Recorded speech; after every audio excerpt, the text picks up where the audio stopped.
Good morning, everyone. You're listening to Red Pill 78. I am the corruption detector, and this is your Red Pill News. This video will be coming out on Monday, February 4th. First of all, I've got an article here from the Washington Times, Democrats Without Clothes.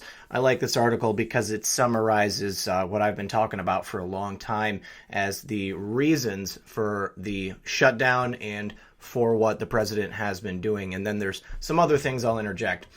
It's called Democrats Without Clothes. This is from the Washington Times. They do not lead with an author's name. It's not true that the government shutdown, concluded over the weekend after 35 days of shutdown, accomplished nothing. Oh, and again, it's from January 28th. President Trump did not score a policy victory on the issue that led to the shutdown. The continuing resolution that is to run for 3 weeks, as signed by the president, does not include a dime of funding for a wall along the U.S.-Mexican border. The Mexican standoff over the Mexican border wall did, however, accomplish something important. It revealed just how radical the Democrats have become on the issue of immigration. In the run-up to the 2020 elections, they have been smoked out. That's not nothing. The telling fact, what will become clear over the next 2 years, was Democratic radicalism that caused the shutdown in the first place. President Trump did not ask for much, just $5.7 billion to begin construction on a barrier wall along porous sections of the border. The sum of $5.7 billion seems like a lot to mere mortals, but it was no more than a rounding error against the largesse of the federal budget. Not long ago, Democrats like Chuck Schumer and Hillary Clinton happily voted to build barriers along the border. The president's request can only be judged unreasonable by a campaign consultant looking for an issue to exploit. And if you'll remember, right after the president's request, Nancy Pelosi helped spearhead a budget with $54 billion in it for useless programs in other countries. Not for America, for programs in other countries, things such as funding a soap opera in Afghanistan. Does not make sense if you are looking at it objectively. But something happened on the way to striking a budget deal. When faced with President Trump's demand for an appropriation for wall construction, Speaker of the House Nancy Pelosi, the party theologian, said building the wall would be an immorality. The Democrats, figuring that being against borders and national security, the building blocks of the nation state, would be winning politics, boasted they would never spend a penny on maintaining the border. This was breathtakingly radical and led directly to the shutdown when the president rightly declined to go along. The shutdown did inflict damage. 800,000 federal workers went weeks without pay, though they will be paid for time missed. Less fortunate contract workers, like those who clean the restrooms at the Smithsonian Institution, for example, won't be. During the shutdown, air traffic control and the TSA were hobbled. National parks were closed. Tax rebate checks will be delayed, given the backlog of work that piled up during the shutdown. It's clear to everyone why the president felt compelled to end the shutdown, even at the cost of nothing for the wall. In the face of Democratic intransigence, he took the responsible position. He couldn't negotiate a compromise with Democrats who said that they would never compromise. There are two reasons, neither good. The first is nakedly political. The central promise of Mr. Trump's 2016 campaign was building the wall. Denying him the ability to do that would damage his re-election campaign by making the wall a broken promise. The president's own political miscalculation played a part here. He should have asked for funding for the wall when the Republicans controlled the House instead of waiting until Mrs. Pelosi took over. The other reason is even more cynical. Democrats claim to oppose the wall because it doesn't work. This is nonsense. The experience of San Diego, Israel, and other places demonstrates that walls work well. If walls are not effective, why are they, as Ms. Pelosi insists, immoral? In fact, the actual reason Democrats oppose the border barrier is precisely because walls do work. Without declining support from white and older Americans, the Democrats have concluded that their future lies in importing a new electorate from south of the border. A wall would prevent that. The continuing resolution runs until February 15th, when there could very well be another shutdown. The Democrats are unlikely to capitulate. Neither is the president. Mr. Trump has floated another idea to get his wall funding, declaring a national emergency and order the wall to be built. The president has the legal authority to do so, though this option makes a lot of us uneasy. Declaring a national emergency in the face of political intransigence would set a dangerous precedent. The Democrats, by refusing to protect the country's sovereignty for nakedly political ends, are setting a dangerous precedent themselves. Now, I would say that President Trump's, perhaps impending decision of whether or not to call a national emergency produces far less of a dangerous precedent than the Democrats here refusing to protect the country they claim to represent. Now, one other thing that I think that Trump really did get from this, besides just exposing the Democrats, was he got an opportunity to do a test run on the shutdown and cleaning out the swamp. We had a couple of weeks there, over a month, where the government was effectively shut down. However, the essential functions continue to operate. So as a test run, the president and Mick Mulvaney were able to watch and take note and see exactly what really did not need to be there. Now, we already know that they've got a plan for cleaning out the government, for consolidating different departments together. But by doing this, they have a practical application where they can see exactly, what works, what doesn't. And they can show with evidence that certain areas of the government are either redundant or just wholly unnecessary. So I really do think, again, that this was a win. And I'm going to, state it one more time. The president already has the funding to build a wall. And we know from evidence that I've shown here on my show that the Army Corps of Engineers is already hard at work building it at our southern border with the help of our military. So this whole exercise was really about draining the swamp and exposing the Democrats. And I say, again, we have done both, and we will continue to do it. Now, here in an article from Citizen Truth, this is about the Super Bowl. Today is the Super Bowl while I'm recording this. I don't watch the Super Bowl. I'm not a big fan of that. But I know that probably a lot of my viewers are. Nothing against it. It's just not my bag. Now I'm cutting off the title of this article because it's something that YouTube might see and then decide that they don't like, and then this video gets shut down and nobody sees it. But basically, it's there were multiple trafficking operations, sting operations that were taken down just prior to the Super Bowl beginning. Now, this happened last year as well.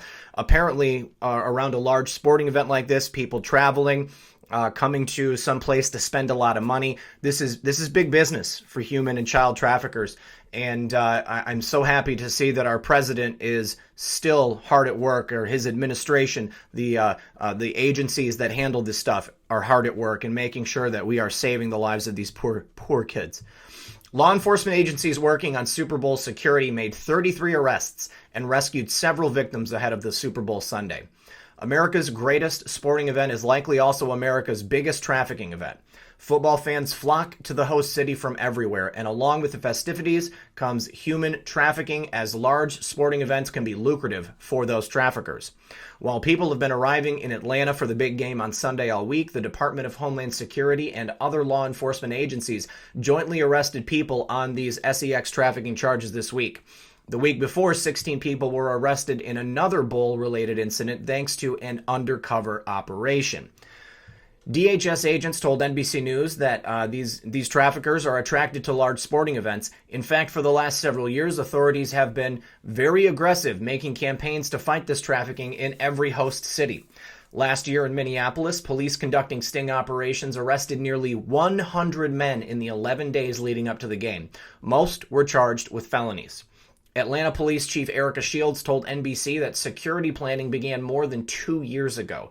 It is all hands on deck, with federal, state, and local agencies all pitching in to provide Super Bowl security. Last year, NPR sat down with criminal investigator Mark Chatterton, who has conducted numerous sting operations like the ones conducted last year in Minnesota. Chatterton described the victims as typically at-risk youth, often runaways or kids who are arrested for survival-type crimes like shoplifting. Along the journey, the child may meet someone who is nice to them and buys them things. After a while, the trafficker pressures the child to go make money by performing these despicable acts in an effort to pay the trafficker back. Because these youth have had negative experiences with law enforcement and even social services, the child will often shield and protect the trafficker. 9-year-olds are being sold. Chatterton told NPR that the youngest child he witnessed was a 9-year-old Guatemalan girl who was being sold in rural Minnesota by her own father. The girl's sister had already been sold. Chatterton said that Guatemalans are being told there is a market in the U.S. whereby people want to buy kids for this disgusting crap. Chatterton says that the see something, say something mantra works very well and encourages people to report suspected trafficking. The traffickers are very controlling of their victims, so he asks people to report a suspected situation if they see an adult being unusually controlling of the child's movements. The victims often do not know where they are, what town they live in, or where they are going, and they usually do not even know the real name of the trafficker.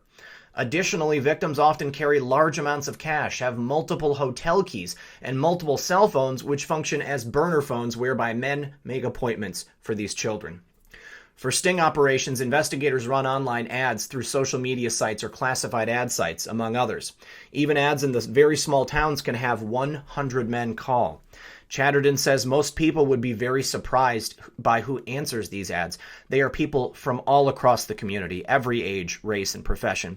He has arrested teachers, pastors, and even policemen. January is already Human Trafficking Awareness Month, and Atlanta Mayor Keisha Lance Bottoms told CNN that her city is committed to informing the public and making sure hotel staff and policemen know the signs to look for. Now, they also give the National Human Trafficking Hotline. I'm going to say that out loud. 1-888-373-7888. This is probably one of the most despicable things that someone can participate in. If you're a child, you're already at risk, all right? Because you have the ability to be controlled by someone who is older than you, larger than you, more streetwise than you. But then you've got children that don't have families, they don't have friends. You've got them here from another country, and you can have this someone who is completely controlled and they're able to do these disgusting things. I'm almost at a loss for words when it comes to this stuff because it really, really makes me upset. But if you ever are in a situation where you see someone behaving like this around a child, I urge you to call your local law enforcement. As a parent, I know when someone is not behaving in the way that they are supposed to around a child. And because, there's a certain dynamic, a back and forth that people have between a child and a parent. And you can tell if it's not their kid and they're not supposed to be doing this. So just keep your eyes open, and I hope everyone had a good game day. All right, so next from my buddy Methods on Twitter, he brings up our favorite Anon's post of 620. May is neutralized. MI6 SIS undergoing house cleaning. Queen, monarchs seeking shelter. Patience. These people are stupid. Well, the time may come. Embedded in this tweet is an article from Fox News. Let's take a look. Queen Elizabeth and the royal family may be evacuated if Brexit unrest breaks out in London, reports say. Now look at Prince Philip. He looks like the Walking Dead, quite literally. That man is heartless and soulless. All you need to do is just look into those hollow eyes. A Cold War emergency plan to relocate the royal family has been revived in case riots break out in London in the event of a no-deal Brexit next month. 2 British newspapers reported this on Sunday. The plans originally intended to be used in case of a nuclear attack by the Soviet Union have since been repurposed in recent weeks, the Sunday Times reported. The newspaper quoted an unnamed source in the government's cabinet office, which handles sensitive administrative issues. The emergency evacuation plans have been in existence since the Cold War, but have now been repurposed in the event of civil disorder following a no-Brexit deal, the cabinet office told the Sunday Times. The plans would include Queen Elizabeth and the Duke of Edinburgh moved out of London to a secret location, which the Sunday Times said it has agreed not to disclose. The Mail on Sunday also reported on the plans for the worst-case scenarios to move the royals to safe locations outside of London. Jacob Rees-Mogg, a conservative lawmaker and Brexiteer, told the Mail that the revival of the plan was a wartime fantasy, adding that as senior royals had remained in London during the bombings of World War II. The overexcited officials who have dreamt up this nonsense are clearly more students of fantasy than of history, he told the Mail. News of the reported plans for the royals comes amid uncertainty over Britain's looming departure from the European Union. Britain is scheduled to leave the EU on March 29th, but UK politicians are divided over Prime Minister Theresa May's Brexit plan. UK lawmakers voted last week to seek changes to the agreement, but the EU is adamant that it cannot be renegotiated. How to handle the border between Northern Ireland and Ireland is one of the Brexit dilemmas. On Sunday, Nissan canceled plans to make its X-Trail SUV in the UK. Nissan's Europe boss wrote to factory staff in the English city of Sunderland, telling them the model will continue to be made in Japan. Gianluca Di Fici said the decision was a mixture of investment needed for emissions regulations and reduced sales forecasts, but added uncertainty over Brexit had also played a part, Sky News reported. He said the announcement would be interpreted by a lot of people as a decision related to Brexit, and that uncertainty around the UK's future relationship with the EU is not helping companies like ours to plan for the future. May's withdrawal agreement, negotiated with Brussels last year, was overwhelmingly voted down last month by the House of Commons, leaving the UK on track to leave with no such deal and therefore revert to World Trade Organization terms, something that those in favor of remaining in the EU, business groups, and even some of May's government have said would be unacceptable and lead to chaos throughout Britain. Hardline Brexiteers, however, have dismissed predictions of long lines at borders and food and medicine shortages as exaggerated talk designed to delay and ultimately overturn the 2016 referendum, in which more than 17 million Brits voted to leave the bloc. So what they're trying to do in the UK is scare people, again, into sticking with whatever it is they want to do. They tried to scare them with the Brexit vote. People voted to leave. Nothing happened. Okay? They are trying to tell them that if they don't accept the EU's conditions, people are going to be rioting. There's not going to be food. I tell you, Britain has the ability to, to take care of itself. It's not going to be some type of insanity. All right. I think that if the Brexit does not completely happen, then I think there is likely to be insanity. I have talked to several people who live in the UK, and they are firmly behind Brexit and leaving the EU. So if this doesn't happen, then I am going to go ahead and predict that things will develop into unrest. Now, next, this is something my friend Billy sent me on Twitter. The underground White House. This is pretty interesting. This is dealing with tunnels and some additions made to bunkers at the White House while Barack Obama was president. West Wing construction, a new White House bunker. In 2010, tall fences went up outside the West Wing of the White House, and a massive construction project was underway. Officially, the construction project was designed as a much-needed infrastructure systems replacement. The massive scope of the project, described as a sprawling multi-story structure whose underground assembly required truckloads of heavy-duty concrete and steel beams, led to many questions and conspiracy theories. Was this a new presidential command center housing its own massive communications data center? One official stated off the record, it is security-related construction. Now here we've got some pictures of the construction going on. You can see they tore up a large section, and I am pretty certain they put a large bunker under there, and then I'm sure they had to connect it to other areas where they've got security installations. Lots of work being done, and it was closed off from public view, so people would not be able to see exactly what was taking place. Look at that. They completely removed that entire section. So this, all underneath that lawn, is a bunker. Probably it was some type of a command center, if I'm not mistaken. Before and after photos of the secret White House construction. In 2007, a nondescript white building was constructed adjacent to the West Wing.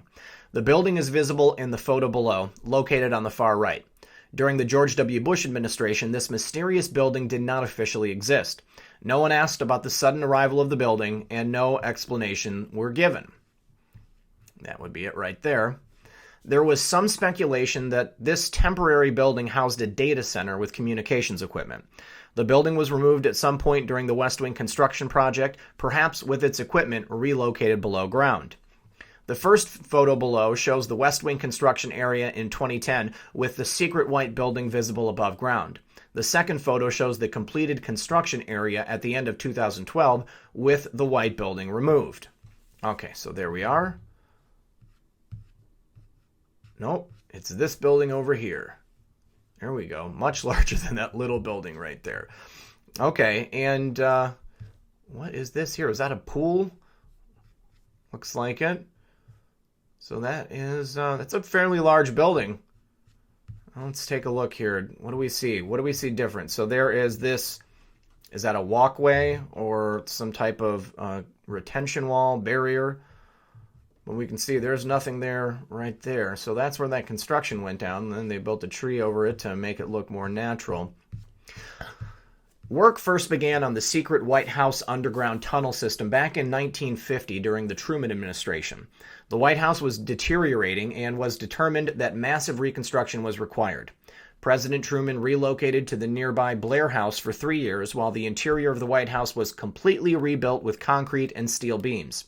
During that time, a tunnel was built connecting the West Wing and East Wing, providing access to the bomb shelter. In 1987, another secret tunnel was built during the Reagan administration to protect the president in the event of a terrorist attack. This new tunnel allows the president to access a secret staircase outside the Oval Office by pressing on a wall panel to reveal and open a secret door. The passageway at the bottom of the stairs leads to a closet near the president's private elevator in the basement of the residence. There is also a known tunnel leading from the basement of the East Wing to the basement of the Treasury Building, which was built by FDR as an air raid shelter. An underground passageway provides pedestrian access between the White House and the old Executive Office building next door. There are rumors of tunnels connecting the White House to the Capitol, Blair House, VP residence, Camp David, and the Pentagon, but these are unsubstantiated at this time. And of course, the White House itself is not going to admit that to us. Here we go. Pictures of the White House tunnels. Wow, cool. Okay. We can look at that. Very, very interesting. Wow. See? Yeah, they have a lot going on under there. Wow. Oh, and I believe they have a tram system down there. I think I heard that as well. I would, they say unsubstantiated, but I would not be surprised if, of course, everything is connected. I mean, we know about the tunnel system going all throughout the United States. Yep, and looks like maybe there is that entrance by the elevator. I wouldn't be surprised. So, presidential emergency operations. This is it. The PEOC was built by FDR below ground under the East Wing to provide the president with a secure meeting space in the event of an emergency. While the exact specification of this underground presidential bunker is classified, it was originally built to withstand a direct nuclear hit. Access to the PEOC is by an elevator located behind multiple vault-type doors with biometric access control systems. On that day in September, President Bush met with his National Security Council in the PEOC bunker. Photos of this secret location were published by the National Archives showing details of this extraordinary gathering. In her 2010 memoir, First Lady Laura Bush describes her 9/11 experience of going through a big pair of steel doors to access an unfurnished subterranean hallway beneath the White House on her way to the Presidential Emergency Operations Center conference room, which was adjacent to the PEOC's Nerve Center. Here are pictures of the actual PEOC. Oh, there's our guy. Ooh, George Tenet.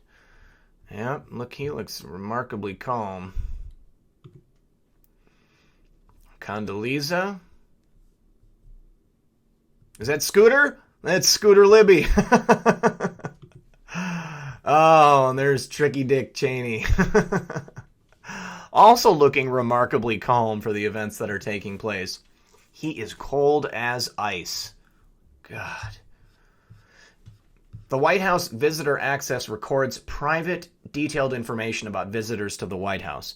Records with a description field containing PEOC, shelter, or executive briefing room, and or records with the meeting room field containing PEOC or EBR provide information related to PEOC visitors. There we are.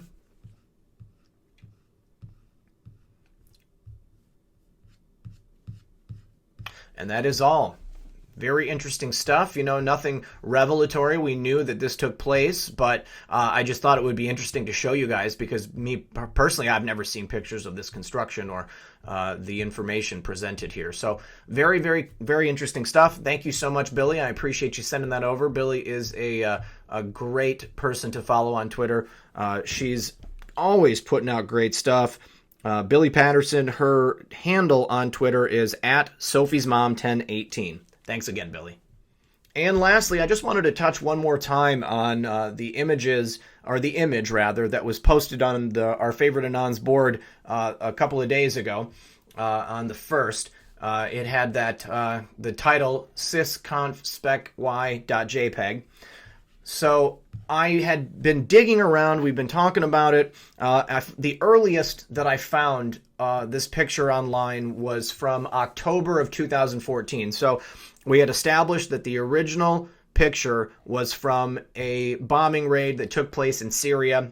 And we were talking about whether or not it was sunrise or sunset.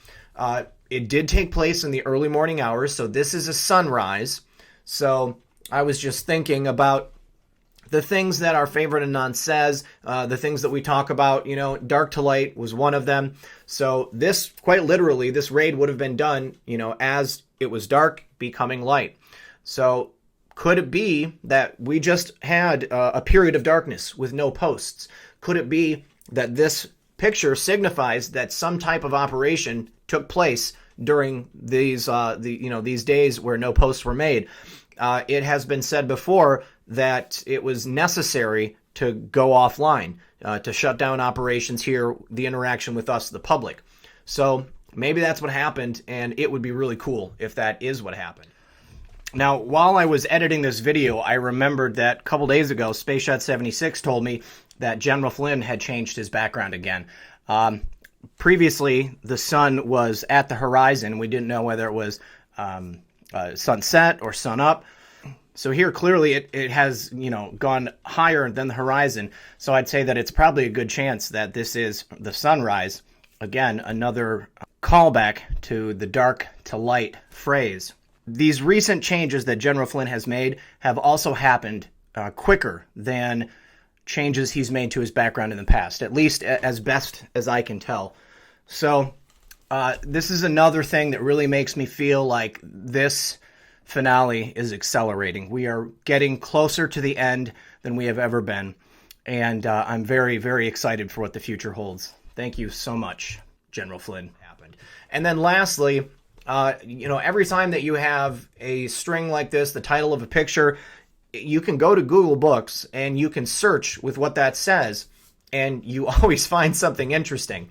Right here, the very first book is Rules for Radicals, a pragmatic primer for realistic radicals from Saul Alinsky, basically Hillary Clinton and Barack Obama's Bible. And then next we've got Discerning the Mystery, an essay on the nature of theology. Looks like also something interesting. Then we've got Aliens, Encounters with the Unexplained, pretty cool. Roosevelt and Stalin, The Failed Courtship, another reference to communism. Death on Mars, The Discovery of a Planetary Nuclear Massacre.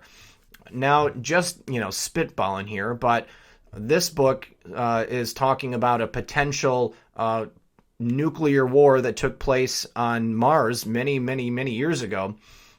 We've got this, Roosevelt and Stalin, hinting at the Cold War.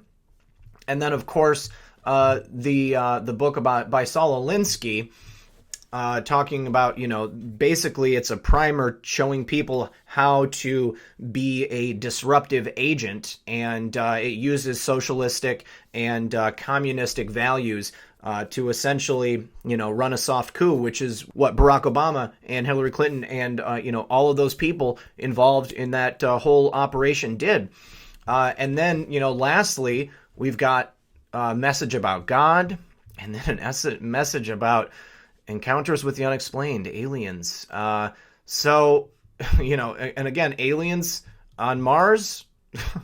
I'm not saying that our favorite Anon is telling us that, aliens exist, but we were told previously that we were not alone. So all of these things together, these very specific books that show up with this information, It just gets you thinking. Well, that's all I have for you today. Once again, I am Red Pill 78, the corruption detector, and this was your Red Pill News. Good luck, everyone, and God bless.